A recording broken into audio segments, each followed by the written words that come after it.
The wind atop the rooftop cut across the open space like a serrated blade, cold enough to sting exposed skin even through regulation fabric. Tayton felt it lift the stray curls that had escaped the tight knot at the back of her head. The air carried the metallic tang of incoming rain, the faint vibration of distant flight operations, and beneath it all, the heavy silence of something about to go irrevocably wrong. Connor's shadow loomed before his body reached her. His boots scraped against the rooftop gravel, impatient, uneven. His breathing was louder than it should have been, elevated not from exertion, but from something uglier simmering just under the skin. His hand struck her chest in a sudden, explosive motion. Not a shove born of panic, one delivered with intent. The impact compressed the fabric of her uniform, forced a sharp exhale from her diaphragm, and sent her center of gravity tilting backward. Her boots left the ground. Gravity seized her. The parapet edge slid past her hips, her spine, her shoulders in less than a second, yet somehow she registered every microdetail, the coarse cement scraping the fabric of her utility blouse, the widening of Martinez's eyes as he realized what Connor had done, the slight tremor in Connor's jaw, the first sign of doubt creeping in far too late. Tayton's body inverted, torso rolling as the sky flipped beneath her. Her heart didn't lurch, her breath didn't hitch. A lifetime of halo jumps, fast stroke descents, and bailout drills came online like a reflexive second language. She tucked her chin, extended her arms, rotated her hips, manipulating her fall angle with a precision Connor didn't have the training to understand. Connor's voice chased her downward. "Enjoy the fall. No hesitation, no quiver, not yet." Her eyes locked on his above the parapet, brown meeting ice blue. There was no fear in her expression, only cold assessment. She tracked his micro-expressions like target data, the twitch at the outer corner of his left eye, the way his lips pressed into a thin line, the abrupt constriction of his pupils. She'd seen that look before, in men who misjudged her, in enemies who underestimated the wrong operator. The ground surged upward, impact detonated through her body. A crack that didn't belong to concrete echoed organic, internal. Pain radiated through bone and muscle like shockwaves. Her vision whitened, then tunneled, then fought to stabilize. The distant thud of boots rushing to the parapet reached her as a series of muffled beats, as though underwater. Above, junior officers crowded the edge in a chaotic cluster. Davies shouted something unintelligible. Someone else gasped, "Medic, get a medic now." Another voice cursed under his breath, panic shredding every syllable. Her chest rose in shallow, uneven breaths. Every inhale scraped, she tasted copper. Radios erupted with overlapping transmission static, clipped phrases, urgency escalating by the second. Then a different voice cut through, amplified by command priority override, crisp and absolute. "All units, be advised, agent down, repeat, SEAL team operator down." The rooftop went still. Connor staggered back a full step. The color drained from his face so quickly it was as if the words had siphoned the blood straight from his veins. His mouth parted, not in guilt, not in horror. In disbelief, he shook his head once, barely perceptible, like he could push the words away, rewrite them, pretend the comms had malfunctioned. That he couldn't outrun the truth. The others turned toward him, expressions shifting, not at accusation, but something close, confusion, shock, a dawning realization that whatever they thought they understood about Pate, they hadn't understood anything at all. On the ground below, Peyton blinked against the haze, fighting the pull of unconsciousness. She tasted rain now, the first drops hitting her face as the sky dimmed behind gathering clouds. Her vision blurred, then sharpened, just enough for her to see Connor's silhouette above. He wasn't the threat anymore, not really. What came next, what this moment would unravel, had been set in motion long before his hands ever touched her. But to understand how, and why, and what she truly was, they would have to go back 3 weeks. The Naval Academy Operations Center vibrated with the kind of controlled chaos only military infrastructure could produce, keyboards clacking in asynchronous rhythm, printers spitting out mission packets, radio operators speaking in clipped, coded bursts. Screens glowed with satellite overlays, encrypted message queues, and readiness rosters. Fluorescent lights hummed above, steady and cold. Tayton moved through the intersecting corridors like a shadow trained to mimic human motion. No wasted steps, no unnecessary eye contact. She blended not because she was invisible but because she had mastered the art of not triggering recognition. The uniform she wore was regulation perfect, olive drab with no rank insignia, no identifiers. To the untrained eye, she was logistics staff, admin support, maybe comms, forgettable by design. She carried a tablet against her hip, screen dimmed to conserve battery, but ready to pull classified overlays in under a second. She paused at doorways with the natural timing of someone who had memorized foot traffic patterns. She entered briefings as the door closed, never drawing attention with sound or presence. Those who glanced her way forgot her instantly. Inside the main briefing room, Connor stood at the center like a man convinced the room was his stage. Junior officer, 27, athletic build but with the artificial stiffness of someone who worked out more for aesthetics than endurance. His jaw looked carved, the kind of square shape that made him believe he was meant to be in charge. He slapped Martinez on the back hard enough to jostle the man's tablet. Martinez forced a grin, though the corners of his mouth trembled. Davies leaned forward on the table, elbows planted, nodding just a little too quickly at every joke. Thompson laughed with his whole face, though the sound carried an edge of performance. Tayton slid into her position near the wall, stylus in hand, tablet unlocked. She logged the mission parameters, without expression ingress timings, encrypted channel assignments, team placements. Connor launched into another embellished anecdote from basic training. In his version, he had saved the entire unit during a simulated hostage recovery. Tayton recognized the microtel. His eyes darted once to Martinez, checking whether the exaggeration landed. Martinez chuckled on cue. It always landed. During mission prep, tension spiked, not visible tension, but the kind absorbed subconsciously, stored in small gestures. Thompson kept cracking his knuckles. Martinez rubbed his thumb across the edge of his watchband. Davies' left foot tapped once every 5 seconds, predictable as a metronome. Tayton lifted her eyes only when necessary. When Connor outlined the comms tree, she noticed an error. A redundancy failure that could compromise team coordination if a primary channel dropped during storm interference. She stepped forward one controlled pace, her voice neutral. "Sir, recommending dual-frequency crossband fallback. The current structure risks." Connor didn't let her finish. He waved a dismissive hand without even turning his head fully toward her. "When I need a secretary's opinion, I'll ask for one." The word secretary hit the air like a static charge. No one laughed this time. Not even Thompson. A fractional shift went through the room, a stiffening in posture, a second of breath held too long. Martinez's gaze dropped to his boots. Davies cleared his throat, subtle but strained. Even Connor sensed the change, though he did it under a smirk. Tayton's jaw tightened for exactly half a second. The muscle near her molars flexed, then released. Her eyes didn't narrow, her breath didn't hitch. She merely locked the stylus back into the tablet housing and took one small step backward, the movement precise enough to look instinctual. Nothing about her expression betrayed the actual calculation occurring behind it, the adaptive recalibration of how to operate around incompetence without compromising mission integrity. In the far corner of the room, Commander Fisher observed with the stillness of a man who had learned decades ago that silence revealed far more than noise. He leaned against the wall, arms loose at his sides, but his gaze sharpened as he tracked the exchange. He recognized that kind of restraint, the micropause before Peyton spoke. The slight shift of weight to the balls of her feet. The way she scanned the periphery without moving her head. These weren't administrative behaviors.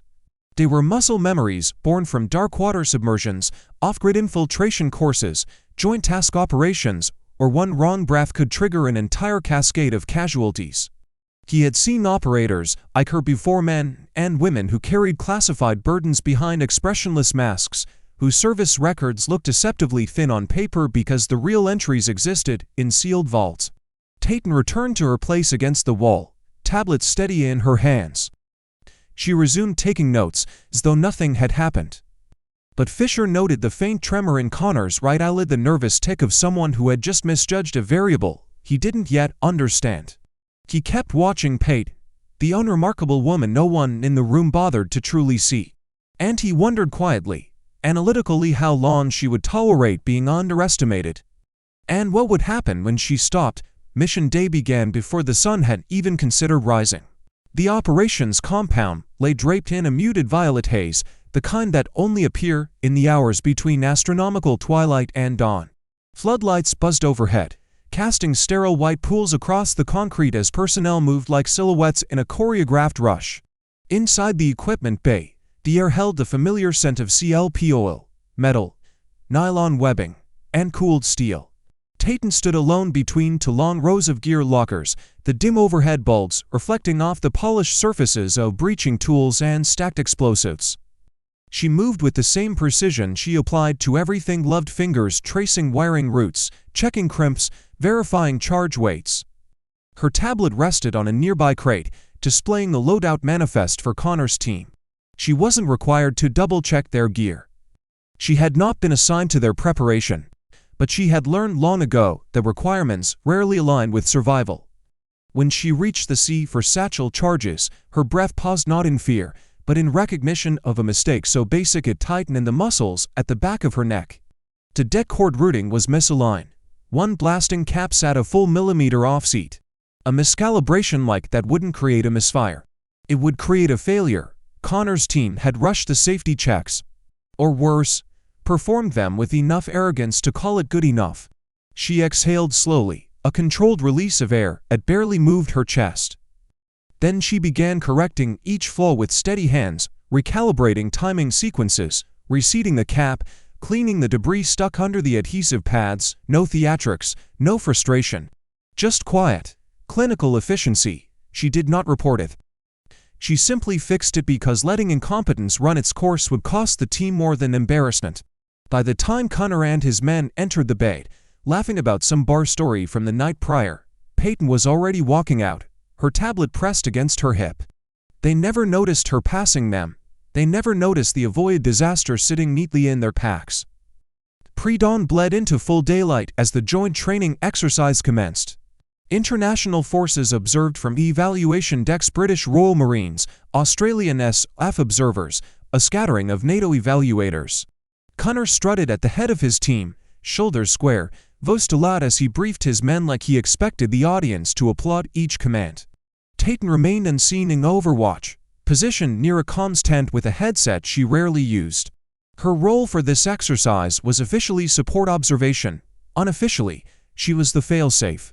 Connor's team advanced on the simulated hostile facility in textbook formation, but as soon as they encountered unexpected resistance, role players operating with more aggression than expected, their rhythm cracked.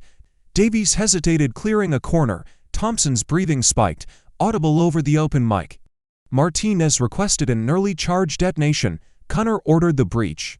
The charges detonated with a hollow thud instead of a piercing crack. The reinforced door barely buckled. A silence followed, thick, accusing.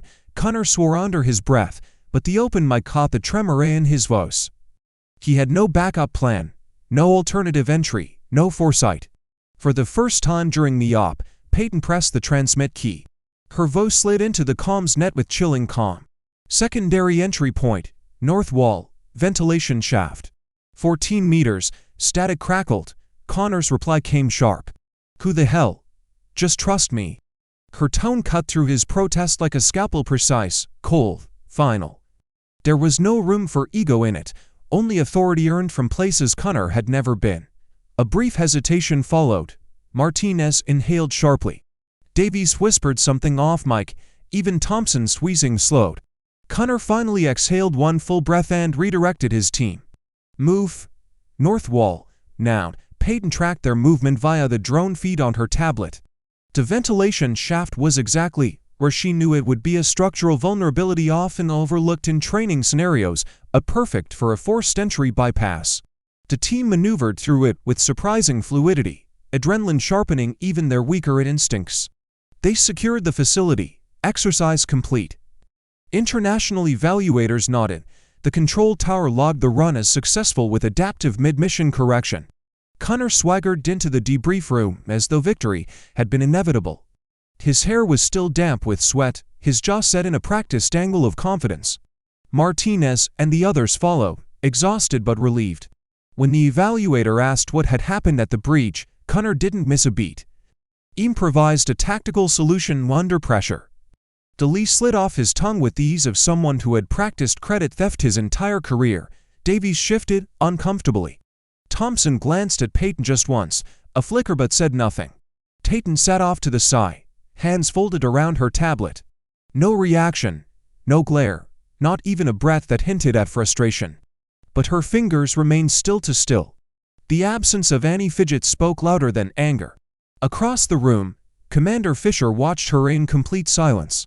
His eyes narrowed not in suspicion, but in understanding.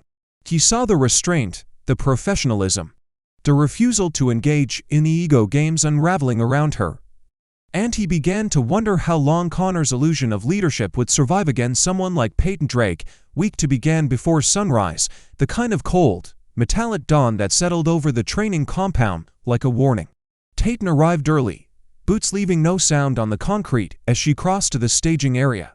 She had already memorized the floor plan, the ingress points, and the likely failure zones, not because anyone asked, but because her instincts wouldn't allow anything less. A faint tick pulsed under her right eye, the only betrayal of the weight she carried beneath her calm exterior. The high-level tactical simulation was built to break people. Urban terrain, multi-story structures, smoke generators, live roleplayers simulating a hostage crisis with unpredictable variables. The sort of exercise that required adaptability, restraint, and respect for intelligence reports. Connor, however, stood at the center of the briefing room with his chest inflated like a man who believed he had already won. "This is straightforward," he said, tapping the digital map with a pointer. "Frontal assault through the primary entrance. Violence of action, overwhelm and dominate." He didn't look at the intel packet outlining secondary threats. He didn't acknowledge the highlighted note about hidden aggressors seated throughout the structure. He didn't even brief redundancy routes. Peyton kept her gaze on the map, her breathing slow.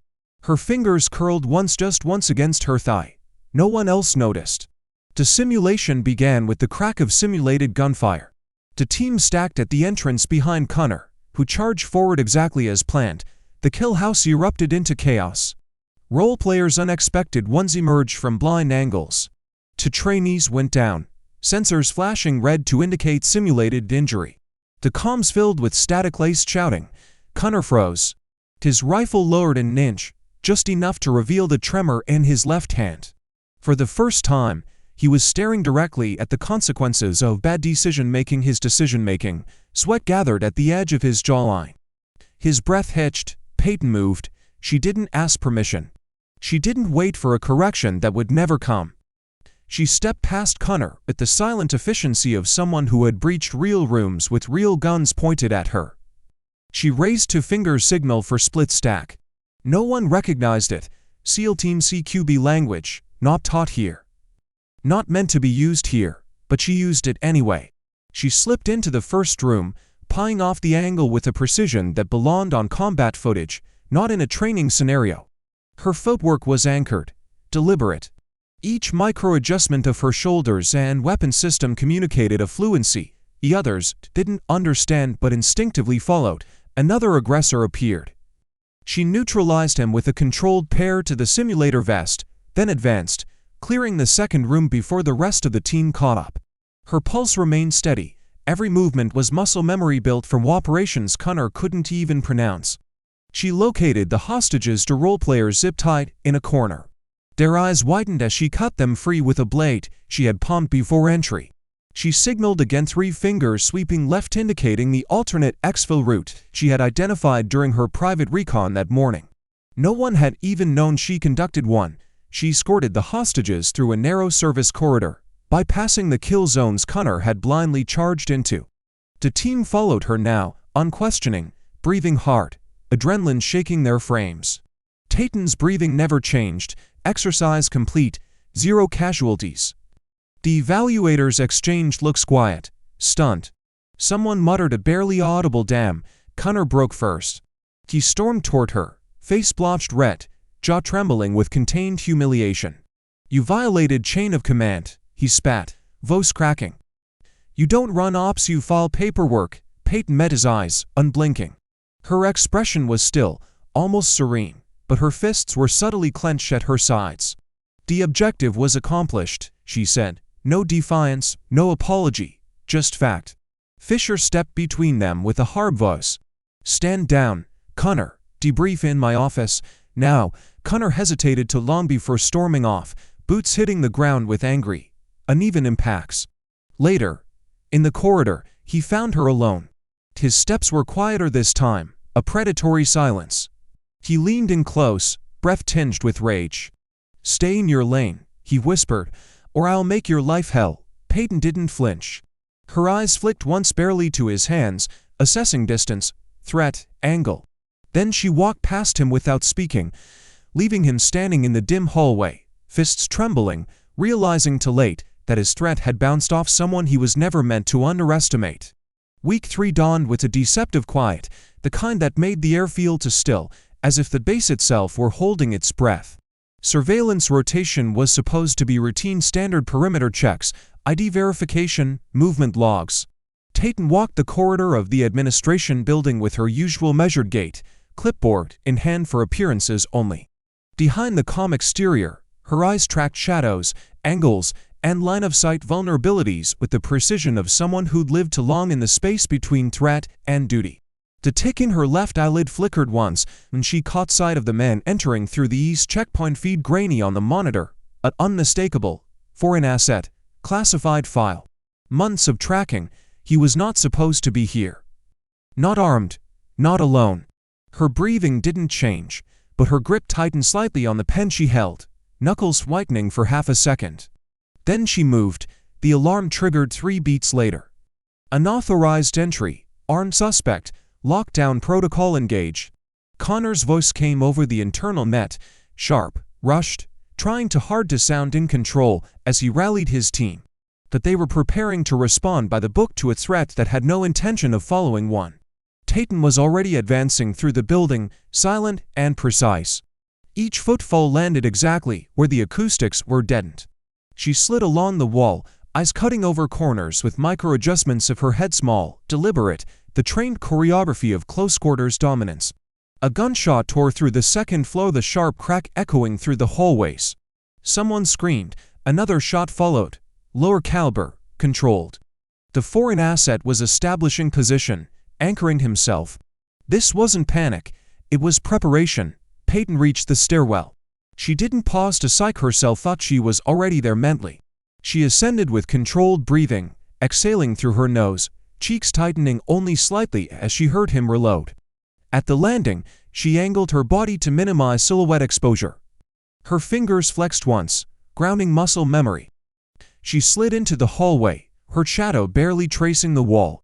The asset stepped out of an office, pistol raised. Her move was instantaneous. She pivoted inside his shooting arc, trapping the weapon arm with a forearm strike that cracked against his radius. A split-second torque and his wrist snapped subtle, sickening, controlled. The pistol clattered to the floor. He tried to shout, but Peyton leveraged his momentum downward, pinning him in a joint lock that left him gasping, face pressed to the tile. Her voice remained steady as she cuffed him.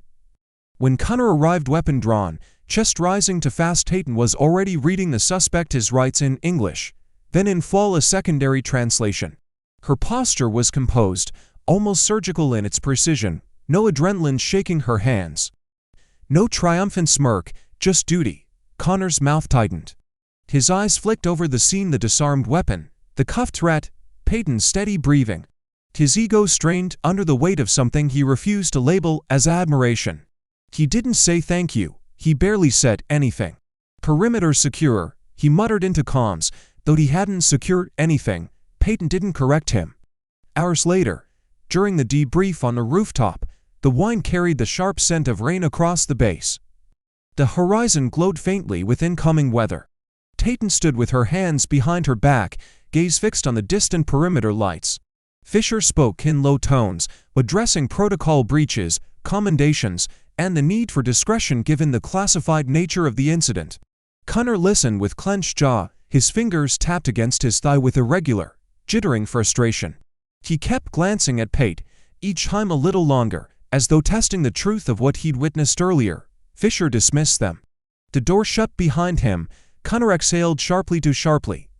You think you're untouchable, don't you? He said, voice cracking at the end. He took a step toward her, boots scraping against the concrete. Walking around like you know more than everyone. Acting like you're running covert ops while the rest of us follow actual procedure. Tayton turned slightly, just enough to face him. Her expression didn't shift, but her shoulders locked into a brace position, subtle, controlled. She could smell the bitterness in his breath, the insecurity radiating off him like heat from asphalt. "I did my job," she said quietly. "That wasn't your job." He snapped, hand twitching near the railing. "You should have waited for my command." Her eyes lowered once to his boots, then lifted back to his face. A slow inhale, a measured exhale, no fear, just assessment. "You weren't in position to give one." The muscle in Connor's cheek jumped violently, a telltale microspasm of rage he couldn't hide. The storm clouds above them rolled, darkening the sky, mirroring the pressure building in his chest. He stepped closer than necessary, and snapped. The rooftop access door groaned as someone propped it open with a boo, letting the last light of sunset stretch across the concrete like a warning flare. The air held a crisp bite, the kind that sharpened every sound, the clink of bottles, the low hum of forced laughter. Connor had framed it as a celebration, but no one's shoulders looked relaxed. The tension sat thick in the spaces between them, settling into their bones. Martinez leaned against the HVAC unit, arms crossed, eyes flicking restlessly between Connor and the access door. Davies swirled whatever cheap liquor he'd brought, his jaw working in slow, agitated circles. Both had spent the week orbiting Connor like moons trapped in the pull of a collapsing star. Feeding the resentment, feeding the narrative. Feeding the ego that could not stand the cracks forming in its own armor. Tayton arrived last, her footfall soft on the concrete, almost swallowed by the wind. She paused at the threshold for a breath, not hesitation, but orientation, her gaze scanning instinctively for exits, angles, potential escalation points. Then she stepped forward. She didn't take a drink when Davies offered. Just gave a small nod of acknowledgement and moved past him, posture straight, controlled. She stood near the parapet, the last gold of sunset lighting her profile. Her eyes fixed on the horizon, pupils steady, unblinking. The 1,000-yard stare of someone who had catalogued violence up close and carried the residue quietly, efficiently. Her hands remained at her sides, fingers relaxed but ready, always ready. Behind her, Connor's laughter rose to sharp, to forced.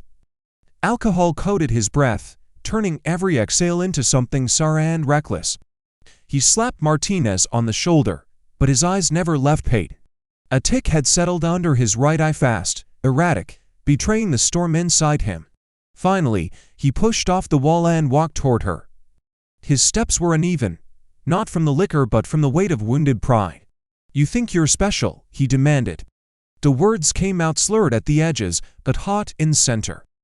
"Think you can show me up?" Peyton didn't turn.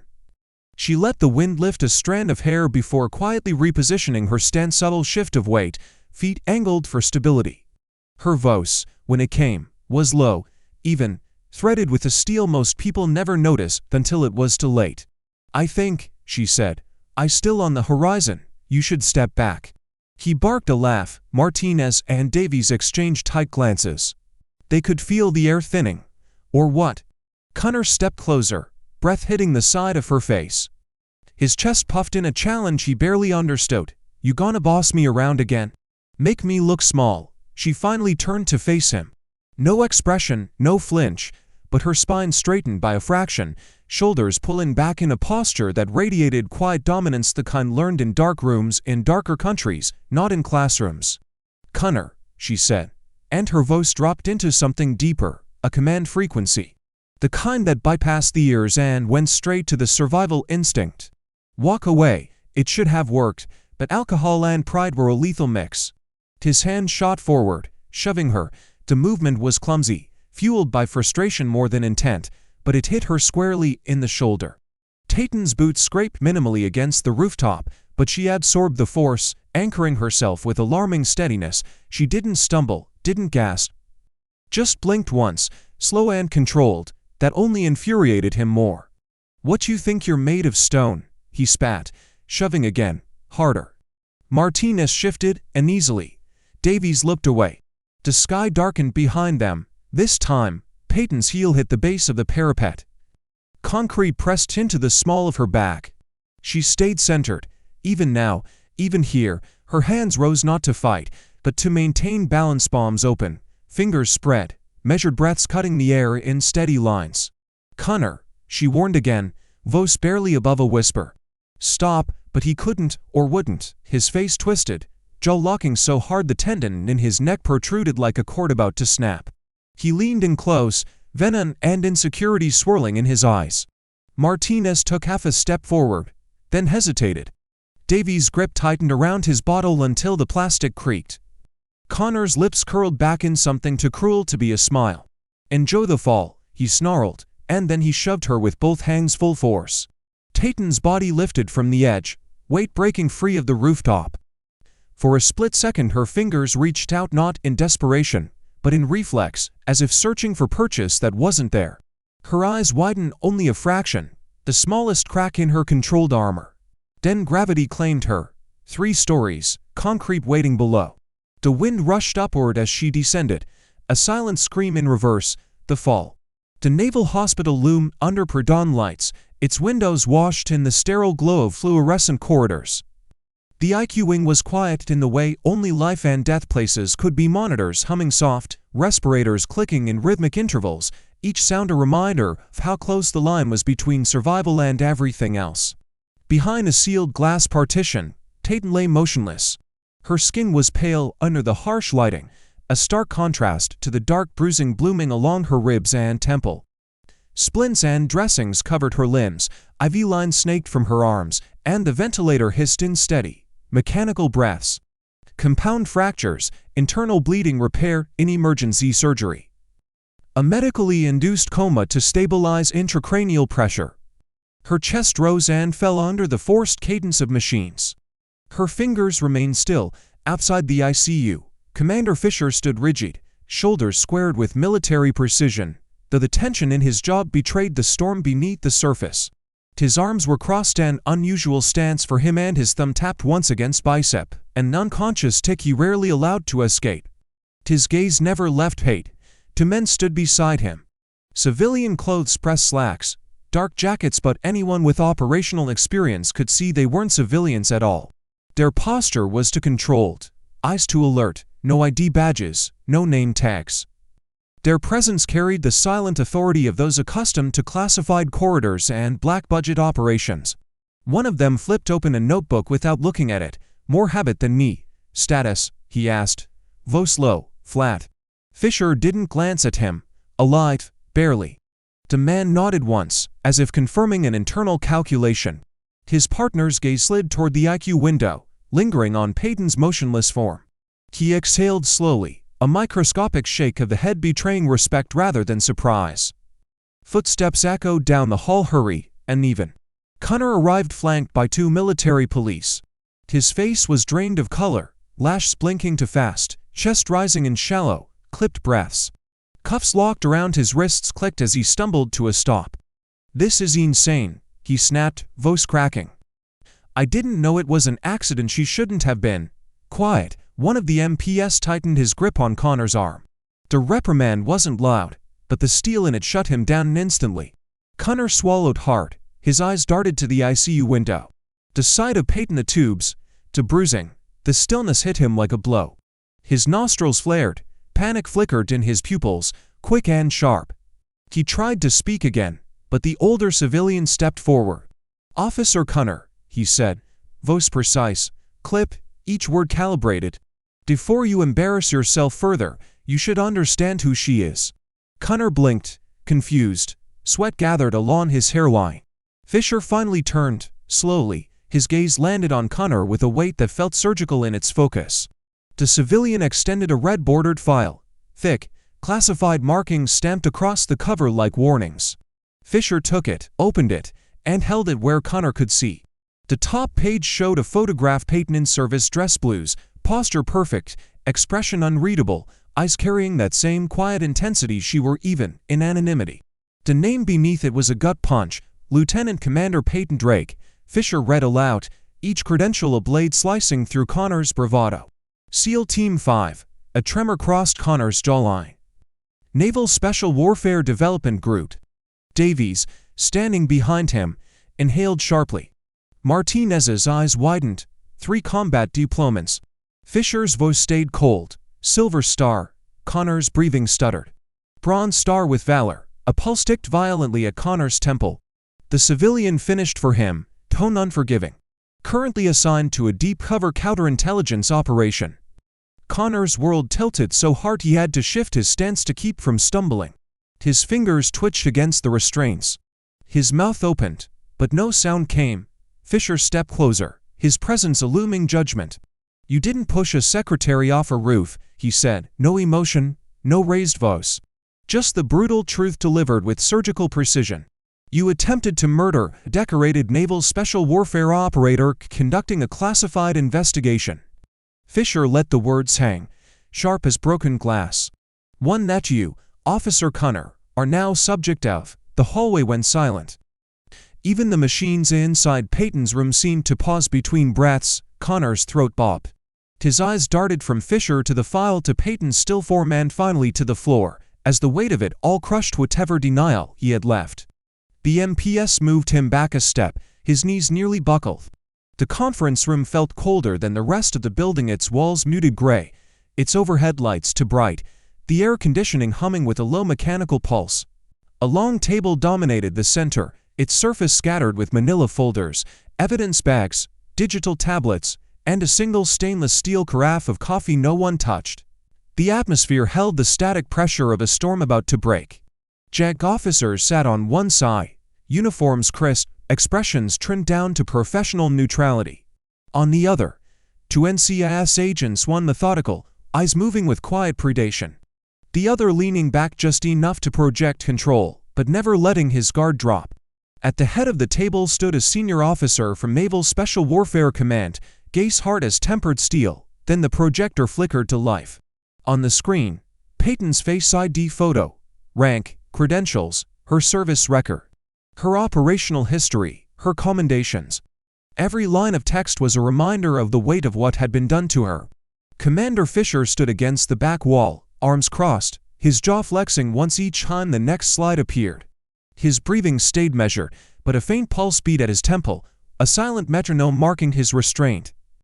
The NCIS lead agent clicked to a new slide. "The leak originated from internal channels," he said. His voice was controlled, each word calibrated like a round chambered with purpose. Highly restricted tactical plans were being sold to foreign assets.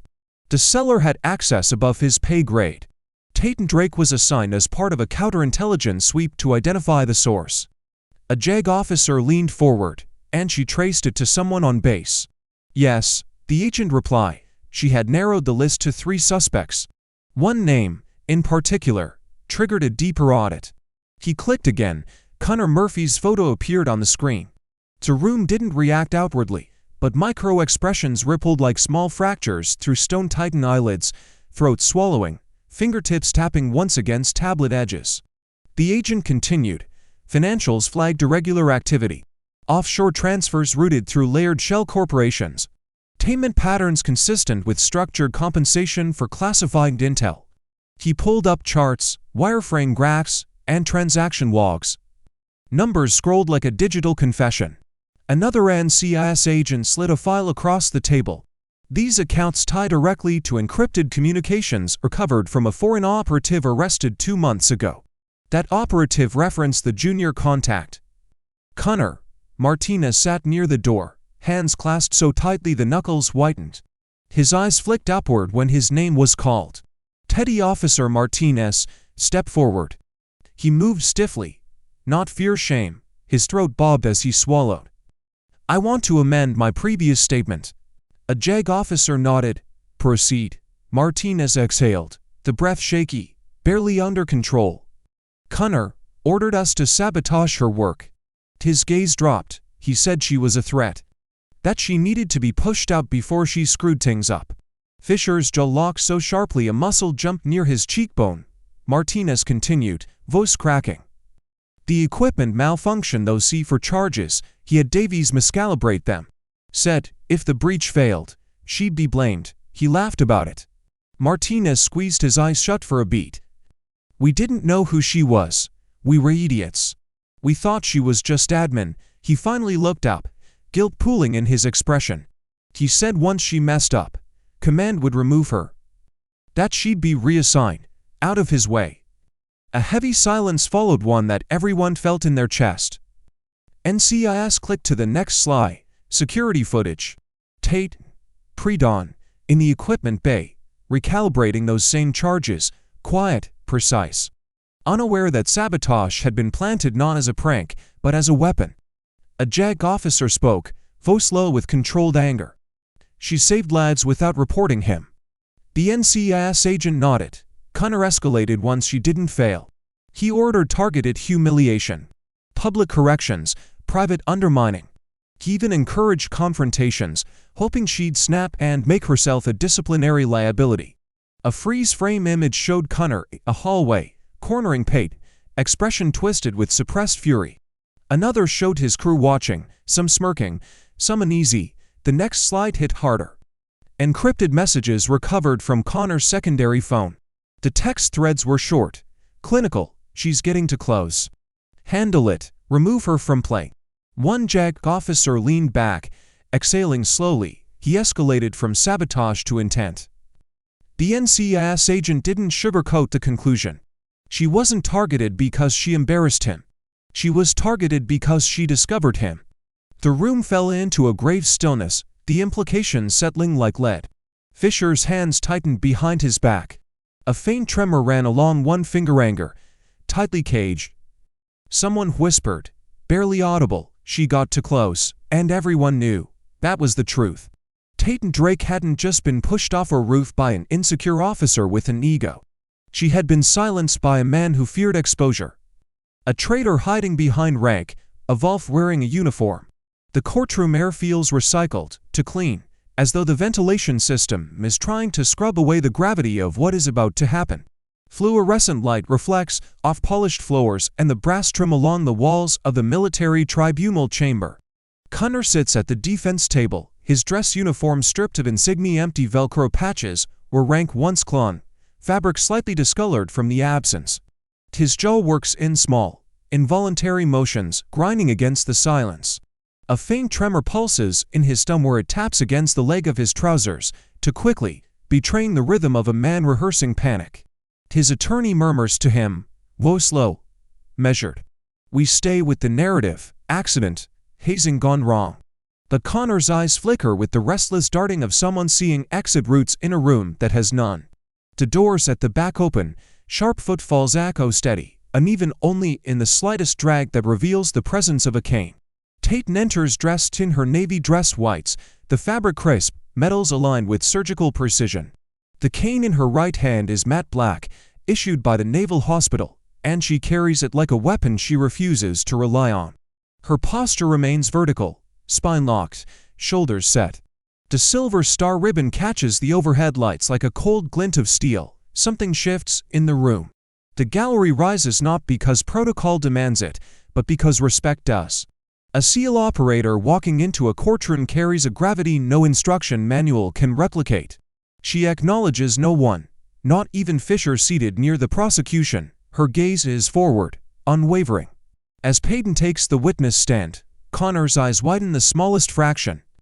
His breath pauses mid-cycle, chest held in a suspended, betrayed inhale.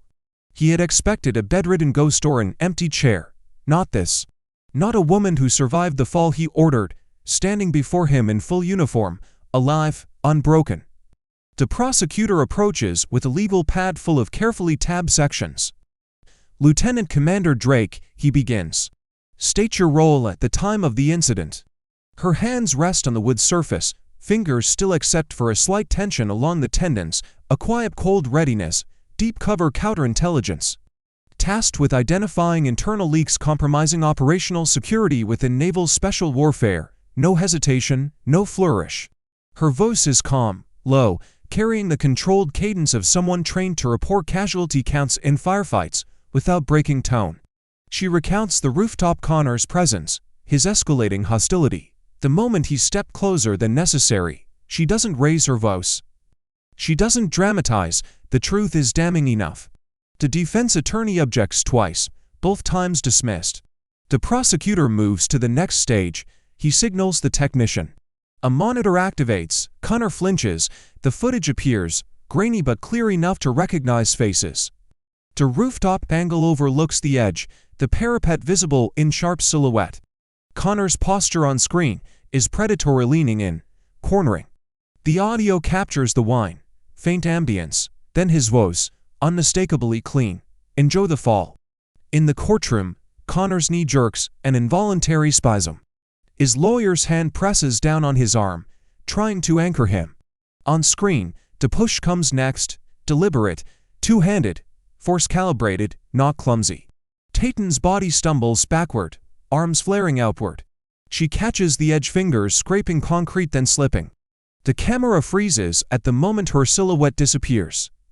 The gallery exhales collectively, a sound sharp enough to feel like a gust of cold air. The prosecutor locks eyes with the panel. This was no hazing. This was an attempted murder of a naval special warfare operator engaged in a classified counterintelligence mission. The panel members show no outward emotion, but a subtle tightening of a jaw, a slow inhale through the nose, reveal everything. Closing arguments are brief, formalities. The verdict is not. The senior officer reads from the sheet with the steady intonation of someone who understands the weight of every word. Guilty. Attempted murder, espionage, conduct unbecoming an officer in the United States Navy. A muscle under Connor's left eye twitches violently, an uncontrolled stutter of shock and disbelief. His breathing fragments into rapid, shallow bursts. The sentence follows: 25 years in military prison, dishonorable discharge. As MPS step forward to cuff him, Connor's eyes dart to Peyton, seeking something: anger, mercy, recognition. She gives him nothing. Her expression stays composed, the faintest tightening around her eyes revealing pain she refuses to dignify with attention. She grips the cane, rises slowly, deliberately, and turns away. Her metals gleam as she walks past him, a quiet reminder that he tried to destroy someone infinitely stronger than he ever understood. She doesn't look back. 6 months later, the early morning haze clings to the SEAL training compound, like a light mist rising off cold steel. The air smells of brine from the nearby Pacific and gun oil from the adjacent ranges. Recruits stand in formation on the grind, rows of rigid spines, squared shoulders, and adrenaline buried under forced stillness. The concrete beneath their boots is stained from decades of sweat and seawater, a quiet battlefield where careers begin or end. Tatum stands beside Fisher, her posture relaxed but unbreakable, hands loosely clasped behind her back. Her recovery shows in the subtle details: no cane, though a faint stiffness lingers in her gait, masked by discipline. A thin scar along her temple catches the light, a reminder of the fall meant to end her story. Instead, she stands here as a guest speaker, the kind whose presence carries more weight than any introduction. Fisher steps forward. His clipboard stays at his side. He doesn't need notes for this. Candidates, he begins, voice controlled. You're about to hear from someone whose service record is now declassified for internal circulation. He glances at Pate, a faint smirk tugging the corner of his mouth, the closest he gets to warmth. 3 combat deployments. 12 high-value target operations for hostage rescues. Counterintelligence work that prevented a breach which would have compromised operators currently serving overseas. A ripple goes through the ranks, barely perceptible. Just a subtle tightening of jaws, a shift of weight from heel to toe. Some candidates try to hide their skepticism. A female SEAL was still a rarity, and rarities attract doubters. Tate notices the micro-expressions: narrowed eyes, a clenched fist, a held breath. None of it bothers her. She has walked into worse rooms. She steps forward, boots clicking once against the concrete. The formation locks in tighter. Her voice is calm, even.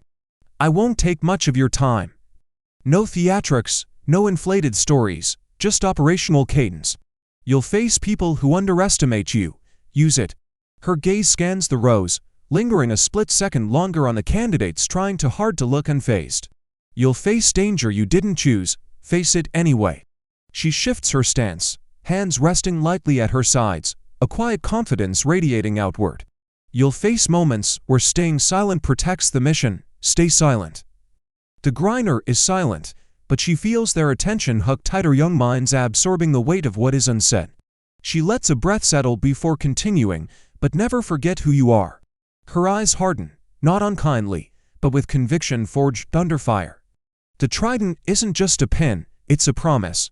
To the teams, to the operators beside you, to the ones who come after. There's a tremor of pride beneath her words, controlled, deliberate.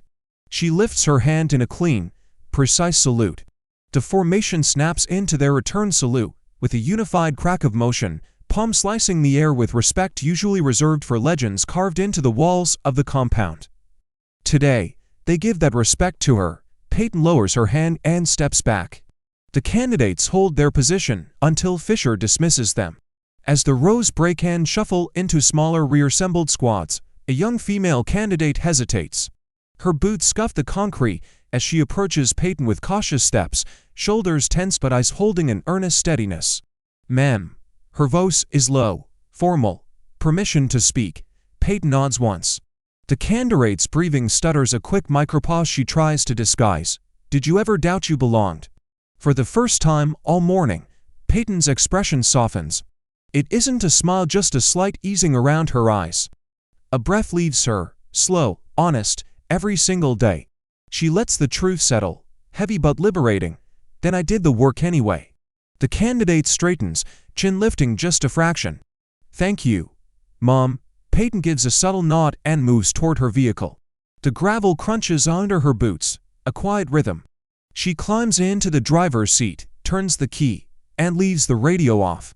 The windows are down, the wine carrying the salt of the ocean and the muted echo of cadences shouted in the distance. The road ahead stretches cleanly, no hesitation, no shadows of the past trailing her tires. She already has her next assignment, classify, high risk, the kind of mission that only operators like her receive. Her fingers tighten around the steering wheel, the knuckles whitening briefly before relaxing. A small, determined smile touches her lips. She drives toward it without looking back. If you want to follow the next stories like this one, subscribe to the channel.